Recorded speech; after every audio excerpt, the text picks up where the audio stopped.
Hi dears, welcome back to Arkenex. ഞാൻ നിങ്ങളുടെ സ്വന്തം GR സാർ ആണ്. സോ നമുക്കറിയാം, നമ്മുടെ 10ാം ക്ലാസ്സിലെ മക്കൾക്ക് ഏറ്റവും കുഴപ്പിക്കുന്ന ഒരു ചാപ്റ്റർ ആയിരിക്കും ഇത് magnetic effect of electric current, അല്ലെങ്കിൽ വൈദ്യുതിയുടെ കാന്തിക ഫലങ്ങൾ എന്ന് പറഞ്ഞാൽ അല്ലെ. സോ ആ ചാപ്റ്ററിൽ ഒരു ഇമ്പോർട്ടന്റ് ആയിട്ടുള്ള ടോപ്പിക് ആണ് ഇത്, നമ്മുടെ മൂവിങ് കോയിൽ ലൗഡ് സ്പീക്കർ അല്ലെ, അല്ലെങ്കിൽ ചലിക്കും ചുരുൾ ലൗഡ് സ്പീക്കർ എന്ന് പറഞ്ഞ ഒരു ഭാഗം. ഓക്കെ, സോ അതിൽ നിന്ന് സ്ഥിരമായിട്ട് നമുക്ക് ക്വസ്റ്റ്യൻ വരുന്നതാണ് അല്ലെ, സ്ഥിരമായിട്ട് ക്വസ്റ്റ്യൻ വരുന്നുണ്ടായിരുന്നു. സോ അങ്ങനെയാണെങ്കിൽ നമുക്ക് എന്ത് ചെയ്യാം, ആ മൂവിങ് കോയിൽ ലൗഡ് സ്പീക്കർ എന്ത് ചെയ്യാം, നമുക്കൊന്ന് പഠിച്ചാലോ? Yes, moving coil loudspeaker എന്ത് ചെയ്യാം, നമുക്ക് ഡീറ്റെയിൽഡ് ആയിട്ട് ഒന്ന് നോക്കാം.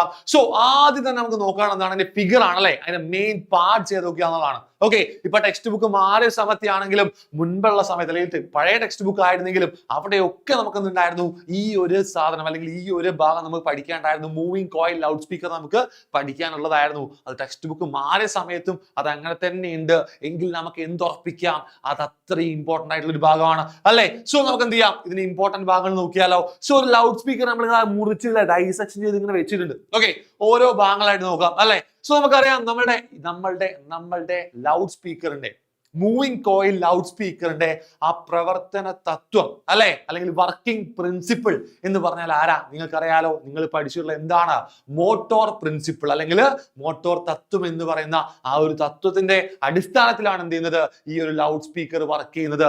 എങ്കിൽ നമുക്കറിയാം, ഒരു moving coil loud speaker work ചെയ്യുന്നത് നമ്മുടെ എന്തിന്റെ ബേസിലാണ്, മോട്ടോർ പ്രിൻസിപ്പിൾ അല്ലേ. മോട്ടോർ പ്രിൻസിപ്പിൾ ആണെങ്കിൽ നിങ്ങൾക്കറിയാം, ഈ രണ്ടാൾക്കാർ എന്തായിരിക്കും, നമ്മുടെ ഫീൽഡ് കാന്തങ്ങളായിരിക്കും. ആരായിരിക്കും, ഫീൽഡ് കാന്തങ്ങളായിരിക്കും. നമുക്ക് വേണം എന്ത് ചെയ്യാം, അവിടെ ഒരു നോർത്തും സൗത്തും നമുക്ക് മാർക്ക് ചെയ്യാം. സോ ഇത് എന്ത് കാന്തങ്ങളാണ്, ഫീൽഡ് കാന്തങ്ങളാണ്. സോ എന്ത് കാന്തങ്ങളാണ്, ഫീൽഡ് കാന്തങ്ങൾ, അല്ലെങ്കിൽ ഫീൽഡ് മാഗ്നറ്റ് ആണ്, field magnet. Okay, so field magnet ആണ് ഈ മുകളിലും താഴെയും കിടക്കുന്നത്, അല്ലെങ്കിൽ നമുക്ക് വിളിക്കാം ഫീൽഡ് കാന്തം എന്ന് വിളിക്കാം അല്ലെ. ഫീൽഡ് കാന്തം, ഫീൽഡ് കാന്തം. ഓക്കെ, ഫീൽഡ് കാന്തം എന്ന് പറയാം. റെഡി അല്ലേ? അപ്പൊ ഒന്നാമത്തെ ഭാഗമായി അല്ലെ, ഫീൽഡ് കാന്തമായി. നടുക്ക് നോക്കിയേ, ഒരു കോയിലില്ലേ, ആ കോയിൽ ഏതാ അല്ലെ, കോയിലുണ്ട്. ആ കോയിലിനെ നമ്മൾ വിളിക്കുന്ന പേരാണ് വോയിസ് കോയിൽ. എന്താ വിളിക്കുക, വോയിസ് കോയിൽ എന്ന് വിളിക്കും, വോയിസ് കോയിൽ. റെഡി അല്ലേ? കൺഫ്യൂഷനിലല്ല, വോയിസ് കോയിൽ എന്ന് വിളിക്കാം, voice coil. Okay, voice coil എന്ന് വിളിച്ചു. റെഡി അല്ലേ?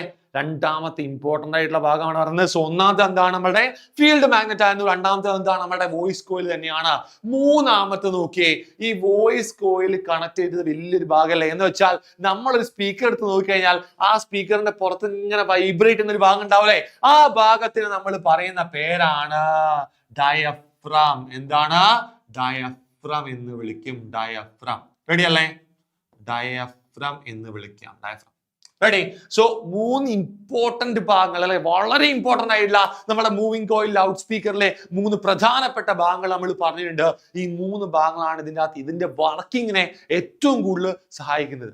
റെഡി അല്ലേ? അപ്പൊ ഇതാണ് നമ്മളുടെ എന്ത്, മൂവിങ് കോയിൽ ലൗഡ് സ്പീക്കർ. അതിന്റെ ഭാഗങ്ങൾ നമ്മൾ പറഞ്ഞു വെച്ചിട്ടുണ്ട്. റെഡി ആണല്ലോ?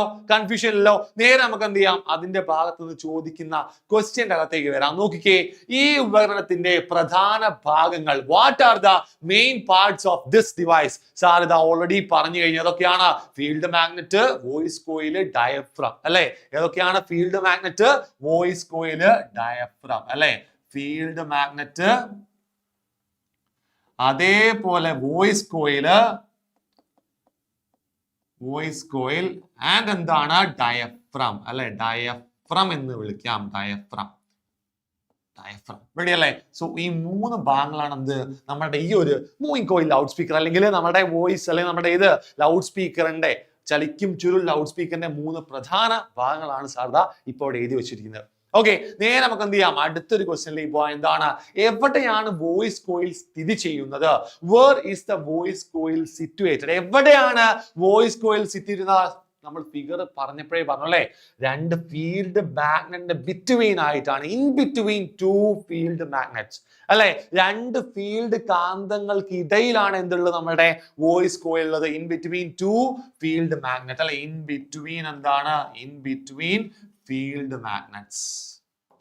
ഇൻ ബിറ്റ്വീൻ ഫീൽഡ് മാഗ്നറ്റ്സ് അല്ലെ, അവിടുത്തെ ഫീൽഡ് കാന്തങ്ങൾക്ക് ഇടയിലാണ് എന്തുള്ളത്, നമ്മളുടെ വോയിസ് കോയിൽ സ്ഥിതി ചെയ്യുന്നത്. അതിൽ കൺഫ്യൂഷൻ ഇല്ല, ഫിഗർ കണ്ട കറക്റ്റ് ആയിട്ട് എന്ത് ചെയ്യാം, നിങ്ങൾക്ക് അത് ഉത്തരം പറയാം. റെഡി? നേരെ നമ്മൾ പോകുന്ന അടുത്ത ക്വസ്റ്റ്യനിലേക്കാണ്. എന്താണ്? വോയിസ് കോയിലേക്ക് ഓഡിയോ സിഗ്നലുകൾ അല്ലെങ്കിൽ വൈദ്യുത സിഗ്നലുകൾ എത്തുന്നത് എവിടെ നിന്നാണ്? From where do the audio signals reach the voice coil? എവിടെ നിന്നാണ് ആ വോയിസ് കോയിൽ വരിക അല്ലെ? വോയിസ് കോയിലേക്ക് എവിടുന്ന കറണ്ട് വരുന്നത്, അല്ലെങ്കിൽ ആ ഒരു സിഗ്നലുകൾ എവിടുന്ന വരുന്നത്? നമ്മൾ മൈക്കിൽ പറയല്ലേ, മൈക്കിലൂടെ ഡയറക്റ്റ് ആയിട്ടാണോ നമ്മുടെ സ്പീക്കറിൽ കണക്ട് ചെയ്യുക? നടുക്കൊരു ചെറിയ സാധനല്ലേ ആംപ്ലിഫയർ അല്ലെ? ആംപ്ലിഫയറിൽ നിന്ന് ആംപ്ലിഫൈ ചെയ്ത സിഗ്നലുകളാണ് എങ്ങോട്ട് എത്തുന്നത്? നമ്മുടെ വോയിസ് കോയിലേക്ക് എത്തുന്നത്. സോ നമുക്ക് എന്ത് പറയാം? ആംപ്ലിഫയർ എന്ന് പറയാം. ആംപ്ലിഫയറിൽ നിന്നാണ് എന്ത് ചെയ്യുന്നത്? നമ്മുടെ വോയിസ് സിഗ്നൽ അല്ലെങ്കിൽ നമ്മുടെ ആ ഒരു സിഗ്നലുകൾ, വൈദ്യുത സിഗ്നലുകൾ അല്ലെങ്കിൽ ഇലക്ട്രിക് സിഗ്നലുകൾ എവിടേക്ക് എത്തുന്നത്? വോയിസ് കോയിലേക്ക് എത്തുന്നത്. റെഡി അല്ലേ? സെറ്റ് അല്ലേ? നമ്മൾ നേരെ അടുത്ത ചോദ്യത്തിലേക്ക് പോവാണ്. അടുത്തത് എന്താണ്? ഏത് ഭാഗവുമായിട്ടാണ് ഡയഫ്രം ബന്ധിപ്പിച്ചിരിക്കുന്നത് അല്ലെ? To which part is the diaphragm connected? ഏത് ഭാഗത്തേക്കാണ് ഡയഫ്രം കണക്ട് ചെയ്ത് നോക്കിയാലോ? ഇതല്ലേ നമ്മളുടെ ഡയഫ്രം. ഈ ഡയഫ്രം എന്തുമായിട്ടാണ് കണക്ട് ചെയ്തത്? നമ്മുടെ വോയിസ് കോയിലുമായിട്ടല്ലേ?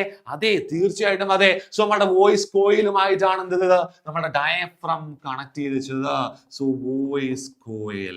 ഓക്കെ, വോയിസ് കോയിലുമായിട്ടാണ് നമ്മുടെ ഡയഫ്രം കണക്ട് ചെയ്ത് വെച്ചത്. അങ്ങനെയെങ്കിൽ അടുത്ത ഒന്ന് നോക്കിയേ. വോയിസ് കോയിലിലൂടെ ഓഡിയോ സിഗ്നലുകൾ പ്രവഹിക്കുമ്പോൾ എന്ത് സംഭവിക്കും? What happens when audio signals pass through the voice coil അല്ലെ? ഈ ഒരു ഓഡിയോ സിഗ്നൽ അല്ലെങ്കിൽ വൈദ്യുത സിഗ്നൽ നമ്മളുടെ ഈ ഒരു കോയിലിന്റെ അകത്തേക്ക് കടന്നു പോവാന്ന് വിചാരിച്ചോ. സോ നോക്കിയതാ, ഓഡിയോ സിഗ്നൽ എന്ത് ചെയ്യാണ്? ഈ വോയിസ് കോയിലിനകത്തൂടെ കടന്നു പോവാണ്. അപ്പൊ ഈ വോയിസ് കോയിൽ എന്തായിട്ട് മാറി? ഒരു കാന്തമായിട്ട് മാറി. വൈദ്യുത കാന്തം, വൈദ്യുത സിഗ്നലുകൾ പാസ് ചെയ്യുമ്പോൾ അതൊരു കാന്തമായിട്ട് എന്ത് ചെയ്യും? ആക്ട് ചെയ്യും. അങ്ങനെയാണെങ്കിൽ ഈ കാന്തം കിടക്കുന്നത് രണ്ട് കാന്തങ്ങൾക്കിടയിലാണല്ലോ. അങ്ങനെയെങ്കിൽ അവിടെ എന്തുണ്ടാവും? നമ്മളുടെ ഈ ഒരു കണ്ടക്ടർ ആയിട്ടുള്ള വോയിസ് കോയിലിന് അവിടെ എന്തുണ്ടാവും? ഒരു ഫോഴ്സ് കിട്ടും. ആ ഫോഴ്സ് വഴി അല്ലെങ്കിൽ ആ ബലം ഉപയോഗിച്ച് എന്ത് ചെയ്യും? അത് മൂവ് ചെയ്യും. ഇവിടെ ആ മോഷൻ എങ്ങനെയാ? വൈബ്രേഷൻ ആയിട്ടാണ് അല്ലെ? കമ്പനങ്ങളായിട്ട് അല്ലെ? സോ കമ്പനങ്ങളായിട്ട് എന്ത് ചെയ്യും? ആ ഒരു മോഷൻ അവിടെ നടക്കും. സോ നമുക്ക് എന്ത് മാർക്ക് ചെയ്യാം ഇവിടെ അല്ലെ? വോയിസ് കോയിലൂടെ ഓഡിയോ സിഗ്നലുകൾ പ്രവഹിക്കുമ്പോൾ എന്ത് സംഭവിക്കും? എന്താ സംഭവിക്കുക? നമ്മുടെ വോയിസ് കോയിൽ വൈബ്രേറ്റ് ചെയ്യും അല്ലെ? Voice coil vibrates.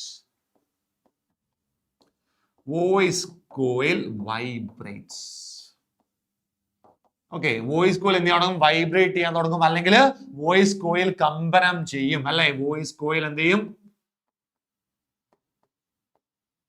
കോയിൽ കമ്പനം ചെയ്യും. ഓക്കെ, വോയിസ് കോയിൽ കമ്പനം ചെയ്യും. ഓക്കെ, സോ എന്ത് ചെയ്യുന്നുണ്ട്? വോയിസ് കോയിൽ അവിടെ എന്ത് ചെയ്യുന്നുണ്ട്? കമ്പനം ചെയ്യുന്നുണ്ട്. സോ അതാണ് സംഭവിക്കുക എപ്പോ? വൈദ്യുത സിഗ്നൽ വോയിസ് കോയിലൂടെ കടന്നു പോകുമ്പോൾ സംഭവിക്കുന്നത്. റെഡിയാണേ? നേരെ നമ്മൾ അടുത്തേക്ക് പോകുന്നു. ഡയഫ്രത്തിന് എന്ത് സംഭവിക്കും? അപ്പൊ ഈ ഡയഫ്രം ആരുമായിട്ട് ബന്ധിപ്പിച്ചിരിക്കും? നമ്മൾ പറഞ്ഞു വോയിസ് കോയിലാ. അപ്പൊ വോയിസ് കോയിൽ കമ്പനം ചെയ്താൽ ആരും കമ്പനം ചെയ്യും, ആരും വൈബ്രേറ്റ് ചെയ്യും? ഡയഫ്രം വൈബ്രേറ്റ് ചെയ്യും അല്ലെ? സോ ഡയഫ്രത്തിന് എന്ത് സംഭവിക്കും? What happens to the diaphragm? It vibrates അല്ലെ? എന്ത് ചെയ്യാം? അത് കമ്പനം ചെയ്യും. ഇറ്റ് വൈബ്രേറ്റ്സ് അല്ലെങ്കിൽ നമുക്ക് എന്ത് പറയാം? അതെയും കമ്പനം ചെയ്യും എന്ന് പറയാം. റെഡി അല്ലേ? അത് അവസാനത്തെ ക്വസ്റ്റ്യൻ ആണോ? അല്ല, അവസാനത്തെ ക്വസ്റ്റ്യൻ ഇതാണ്. ഈ ഉപകരണത്തിൽ ഉണ്ടാകുന്ന ഊർജ്ജമാറ്റം, what is the energy conversion taking place in this device? ഈ ഡിവൈസിൽ ഏത് തരത്തിലുള്ള ഊർജ്ജമാറ്റമാണ് സംഭവിക്കുന്നത്? നമ്മൾ എന്താണ് കൊടുക്കുന്നത്? വൈദ്യുത സിഗ്നലുകളല്ലേ? ഇലക്ട്രിക് സിഗ്നലുകളല്ലേ? എന്ന് പറഞ്ഞാൽ എന്ത് എനർജിയാണ്? ഇലക്ട്രിക്കൽ എനർജി അല്ലെ? ഇലക്ട്രിക്കൽ എനർജി എന്തായിട്ട് മാറുന്നു? നമുക്ക് സൗണ്ട് സിഗ്നൽ ആയിട്ടല്ലേ കിട്ടുന്നത്. സോ സൗണ്ട് സിഗ്നൽ ആയതുകൊണ്ട് വേണമെങ്കിൽ നിങ്ങൾക്ക് എന്ത് പറയാം? സൗണ്ട് എനർജി എന്ന് പറയാം. ഒരു പ്രശ്നവും. എന്താണ്? സൗണ്ട് എനർജി എന്ന് പറയാം. അല്ലെങ്കിൽ ഇതേപോലെ നമുക്ക് എന്ത് പറയാം? ഇലക്ട്രിക്കൽ എനർജി അല്ലെ? ഇലക്ട്രിക്കൽ എനർജി കൺവേർട്സ് ടു അല്ലെ? ഓർ ആണ്, അല്ലെങ്കിൽ അല്ലെ? സൗണ്ട് എനർജി അല്ലെങ്കിൽ നമുക്ക് എന്ത് പറയാം? ഈ സൗണ്ട് എനർജി എന്ന് പറഞ്ഞാൽ എന്താ? വൈബ്രേഷൻ അല്ലേ? ഒരു തരത്തിലുള്ള മോഷൻ അല്ലേ? ഈ മോഷൻ എന്ന് പറഞ്ഞാൽ എന്ത് എനർജിയാടാ? മെക്കാനിക്കൽ എനർജി നിങ്ങൾ പഠിച്ചിട്ടുണ്ടാവും അല്ലെ? സോ നമുക്ക് എന്ത് പറയാം, ഇലക്ട്രിക്കൽ എനർജി കൺവേർട്സ് ടു എന്താണ്, മെക്കാനിക്കൽ എനർജി. ഇങ്ങനെയും നമുക്ക് എന്ത് പറയാം, ഇവിടുത്തെ എനർജി കൺവേർഷൻ പറയുന്നത് കൊണ്ട് തെറ്റില്ല. റെഡി അല്ലേ? സോ രണ്ട് തരത്തിൽ നമ്മൾ പറഞ്ഞു, എന്താണ് electrical energy converts to sound energy, അല്ലെങ്കിൽ electrical energy converts to mechanical energy. ഏത് പറഞ്ഞാലും ഒരു പ്രശ്നമില്ല. റെഡിയാണേ. സോ ഇത്രയും ക്വസ്റ്റ്യൻസ് ആണ് ഈ ഒരു മൂവിംഗ് കോയിൽ ലൗഡ് സ്പീക്കർ അല്ലെങ്കിൽ ചലിക്കും ചുരുൾ ലൗഡ് സ്പീക്കറിൽ നിന്ന് വരാറുള്ളത്. സോ ഈ ക്വസ്റ്റ്യൻ ഒക്കെ നിങ്ങൾക്ക് വളരെ ക്ലിയർ ആണെന്ന് വിശ്വസിക്കുകയാണ്, ക്രിസ്റ്റൽ ക്ലിയർ ആണെന്ന് വിശ്വസിക്കുകയാണ്. അങ്ങനെയാണെങ്കിൽ നമുക്ക് ഇതേപോലത്തെ ഒരുപാട് ടോപ്പിക്കുകൾ നോക്കാനുണ്ട്. ഓരോന്നോരോന്ന് നമുക്ക് എന്ത് ചെയ്യണം, നോക്കണം. സോ ഈ ഒരു വീഡിയോ നിങ്ങൾക്ക് ഇഷ്ടപ്പെട്ടിട്ടുണ്ടെങ്കിൽ തീർച്ചയായിട്ടും ലൈക്ക് ചെയ്യുക, കമന്റ് ചെയ്യുക. ആൻഡ് നമ്മുടെ ചാനൽ സബ്സ്ക്രൈബ് ചെയ്ത ആൾക്കാരാണ് എന്ത് ചെയ്യുക, തീർച്ചയായിട്ടും സബ്സ്ക്രൈബ് ചെയ്യുക. സോ വീണ്ടും ഒരു വീഡിയോ ആയിട്ട് നമുക്ക് വീണ്ടും തീർച്ചയായിട്ടും കാണാം. Till then bye.